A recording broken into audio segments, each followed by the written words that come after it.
वैसे तो आपको बता दूं कि उन क्रांतिवीरों ने इन फिरंगियों की नाक में इतना दम कर लिया था, इतना दम कर लिया था कि सन 47 को आजादी देना फिरंगियों के लिए मजबूरी बन गई थी, ना कि मंजूरी थी। ये मजबूरी थी। इसके पहले तो 3 जून 1948 की डेट तय हुई थी आपको आजादी देने के लिए, 3 जून 1948। लेकिन उसके लगभग 10 महीने पहले ही आपको जो आजादी मिली, उसके पीछे कारण क्या था?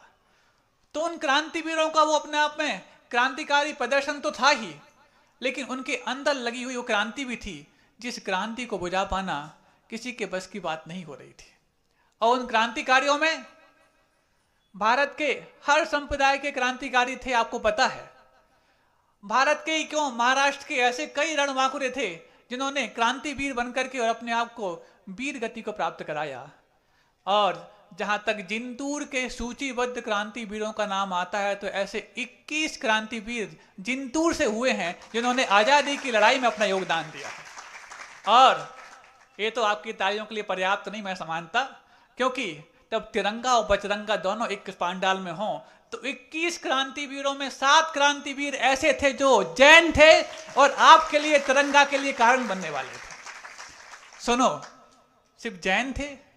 अरे जिनके जिहन में देशभक्ति की आग जलती हो, वो हर वीर जैन है। संप्रदाय, उसका कुल और उसका जन्म कहीं भी हुआ हो, लेकिन जो आजादी की बात सोचता है, अरे कर्मों से आजादी पाने वाला ही तो जैन माना जाता है, हर उस बंधन से आजादी पाने वाला ही तो जैन माना जाता है। जयति इति जिना, जो जीतता है उसका नाम जिन है, और जो जिन को जिनकी उपासना करता है उनका नाम जैन है। जीतने वाला क्या?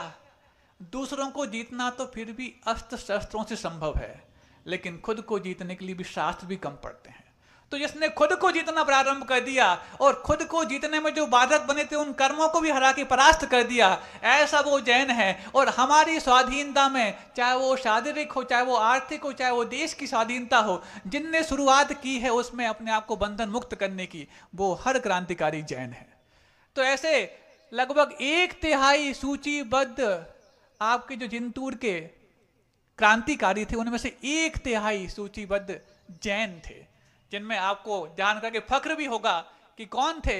तो सर्वप्रथम नेमीलाल कलमकर, ओंकार भाऊ मोहारे, वर्धमान भाऊ मोहारे, और इसके बाद नाम शायद एक और में कुलभूषण जी कलमकर, गुलाब चंद जी चारठाना, ऐसे जैन और भी 2-3 नाम और भी हैं जो शायद आपको ज्ञात होंगे, लेकिन मुझे यहाँ पर आकर के ज्ञात होना भी बहुत बड़ी बात है कि किस जैन क्रांतिकारी ने भी स्वतंत्रता संग्राम में अपना योगदान दिया और उस स्वाधीनता के यज्ञ में अपनी आहुति भी देने के लिए पीछे नहीं हटे।